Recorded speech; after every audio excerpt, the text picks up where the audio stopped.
Então, eu vou fazer o seguinte, eu vou perguntar ao senhor sobre a questão do partido. Então, existem negociações com o PSL que podem, o senhor acredita que podem progredir? Olha só, nós procuramos o PSL, tá, e como presidente o senhor Luciano Bivar, foi uma conversa excepcional. Ele veio conversar porque sabia dos nossos interesses. Então foi um primeiro encontro excepcional, pelo que tudo indica, tá? Nós podemos ir para o PSL, que mudaria de nome, que mudaria estatutos, e o que é mais importante, eu teria 100% de chance de disputar as eleições do ano que vem como candidato a presidente da República. Ah, perfeito. Então, quando que diz respeito ao Patriotas, ou PEN Patriotas, o entendimento que o senhor teve até agora com eles não progrediu na tua avaliação? Nós estávamos noivos e voltamos à situação de namorado, porque eu não tenho uma garantia.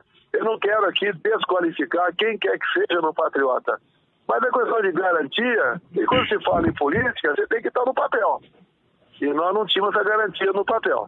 Ok? Perfeito. Então, por isso, basicamente, nós recuamos no tocante ao Patriota. Não foi sepultada a ideia de estar lá ainda, mas recuamos bastante. Ah, perfeito. Então, no caso do PSL, o senhor vê com a mudança de nome e de estatuto como o seu horizonte mais possível para a disputa no ano que vem?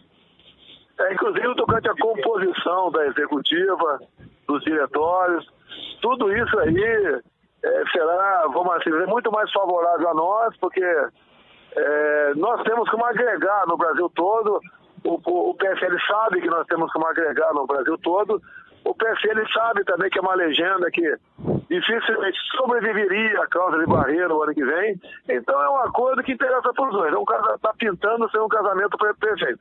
Perfeito. E quanto às notícias que estão circulando hoje, Jair, que nós vimos aqui no Crítica Nacional, em relação ao partido PR, é alguma especulação? Houve algum entendimento? Como que o senhor pode nos dizer a respeito?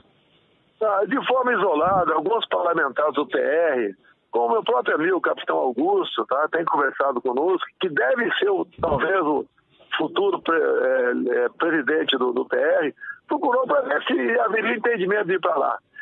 Fica mais difícil para a gente ir para lá, apesar de ser um partido que tem aí por volta de 2 minutos de televisão, que é um partido mais do que estruturado, mas o que nós sentimos, eu tenho conversado com o capitão Augusto, com outros do PR, é que a população quer algo que realmente seja diferente.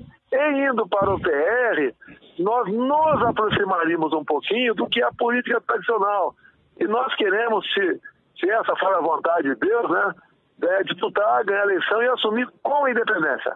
Logicamente que governaríamos com o máximo de partidos, vamos procurar partidos, vamos conversar, mas não abrimos mão de certa peculiaridade, ou seja, não haverá indicação política para o preenchimento de cargos no executivo e ministérios.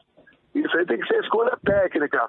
No tocante à governabilidade, acredito que nós temos uma proposta que vai atender grande parte as bancadas regionais, as bancadas tradicionais, quando você fala em agronegócio, bancada de segurança, bancada evangélica, tá? E daria para a gente governar com parlamentares do PR nessa circunstância. Então, ficou um pouco distante o PR, não evoluiu a conversa, e por enquanto estamos aqui muito esperançosos de fechar com o PSL.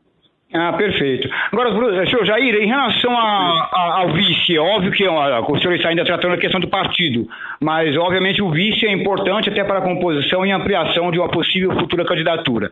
Já, vez ou outra, coloca-se alguns nomes que começam a circular, digamos, principalmente entre ativistas, pessoas que acompanham. O senhor teria alguma coisa a dizer sobre vice, ou se não necessariamente nomes, mas que perfis que o senhor imagina que seriam apropriados para a sua possível candidatura, não um nome, mas o perfil de um candidato a vice? O perfil é uma pessoa que vai somar, que tem competência, tem uma certa vivência. Esse é o perfil, ok?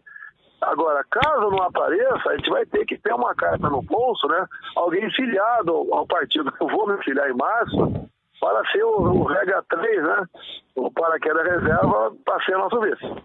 Ah, perfeito, porque já houve especulações, a gente ouviu muita coisa, inclusive em relação ao general Mourão, que vai para para a reserva em março, e de lideranças políticas e empresariais aqui de São Paulo, particularmente, mas o senhor chegou a ter algum entendimento? Como que o senhor vê os nomes que estão sendo cogitados, digamos, para a vice, os que estão na praça? Quanto ao general Mourão, né? Qualquer conversa com ele, a gente só tornaria público, né, depois da sua passagem para a reserva. Perfeito. Esse março também, ok? Então, até lá, como é um militar da ativa, eu não vou negar que de vez em quando já conversei com ele, ok? Muita coisa é falada, ele é um patriota, um homem que pensa no Brasil, é um homem que tem um capital político enorme, tendo visto os últimos acontecimentos, e que, se Deus quiser, estará sim num possível governo meu. Não como subordinado, mas aliado ao nosso lado. Perfeito. Outro nome que começou a circular aqui em São Paulo esses dias, particularmente aqui em São Paulo, junto a alguns setores ativistas, é o do empresário e cientista político Luiz Felipe de Orleans e Bragança. Não sei se o senhor chegou a ter uma conversa ainda que informal ou não, ou como que o senhor veria do ponto de vista do perfil que o senhor espera para o seu candidato a vice? Na hipótese, obviamente uma hipótese, né? Eu não tive nenhuma conversa com ele, ficaria muito feliz que eu tivesse uma conversa com ele, mas nada conversamos, tá? E nós não nos furtamos de conversar com pessoas como o senhor Orleans Bragança, tá ok? Para discutir qualquer proposta dele, qualquer interesse para ajudar o Brasil, que sei que a conversa dele será nessa linha. Então não descartamos ninguém. A gente vai ser, logicamente, a gente vai escolher aquilo que possa melhor se adequar, né? O que nós queremos para o Brasil. Tem muitas pessoas que são excepcionais, que digo mais, nem seriam condições de vice, poderia até ser cabeça de chapa. Mas que no momento, como eu estou mais em evidência, a princípio sou eu, tá legal? Até como disse há pouco tempo, existe muita gente boa no Brasil. Isso não é uma reserva de poucos, não. Isso que sempre espera, e graças a Deus vem acontecendo, e essas pessoas de bem cada vez mais se apresentam para a política. Perfeito. Senhor Jair, para encerrar, primeiro quero agradecer por ter nos dedicado alguns minutos aqui, a questão do processo eleitoral, tanto o voto impresso quanto a questão da apuração. É a grande preocupação que ocupa os ativistas e as pessoas que acompanham o cenário. Como o senhor está avaliando as reais possibilidades para o ano que vem na questão da transparência do processo eleitoral e do voto impresso, que é, sem dúvida, a demanda mais importante da democracia brasileira para o ano que vem? E em função da falta de vontade do TSE, manifestada até agora, de fazer cumprir a lei, que é a questão do voto impresso. Como o senhor está vendo isso? Isso é uma emenda, né? Faz parte de uma lei de 2015, de nossa autoria. Nossa autoria. Deu tempo mais que o suficiente para que isso fosse preparado. Lamentavelmente, o senhor Gilmar Mendes diz que vai apenas, né, atender em torno de 5% das sessões com voto impresso, seria em torno de 30 mil urnas. É pouco o número para sair, tudo bem, mas nós continuamos fazendo gestões nesse sentido. Sei que o escritório de advocacia, o doutor Carvalhosa, entrou, se eu não me engano, com ação popular, obrigando para que o TSE cumpra a lei, que não é tão caro assim cada impressora, em torno de R$4 mil, como diz aí alguns técnicos do TSE. Nem superfaturado seria isso, né? Acredito que R$500 é mais que suficiente para comprar uma boa impressora. Tá? Agora, é a maneira que nós temos de realmente dizer o seguinte: as eleições não sofreram qualquer tipo de fraude. Quem, uma vez votado, o voto tem como ser auditado, ou seja, também contado manualmente, porque ninguém leva o papel para casa, o papel fica na urna, lá na sessão eleitoral. E isso é uma briga pela frente, e nós ficamos muito preocupados, até porque o senhor Gilmar Mendes, agora, nessa semana, apresentou uma proposta de emenda à Constituição, ele como presidente do TSE, para que fosse implementado no Brasil o semipresidencialismo, ou seja, querem inventar uma maneira diferente e temos aí um presidente da República no ano que vem. Não podemos aceitar isso a toque de caixa.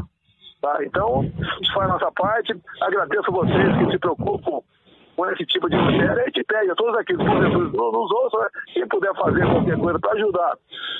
Primeiro, ao voto impresso ano que vem. Segundo, que vale as regras ano que vem, que é de coisas que nós aprendemos. Que toda e qualquer regra por ocasião das eleições tem que ter um prazo essa lei tem que entrar em vigor um ano antes do pleito. E nós estamos há 10 meses do pleito. Perfeito, então. Eu agradeço a senhor por nos atender aqui ao Crítica Nacional. Muito obrigado e espero que nós possamos voltar a nos falar em breve. Será um prazer. Um abraço aí. Um abraço, muito obrigado.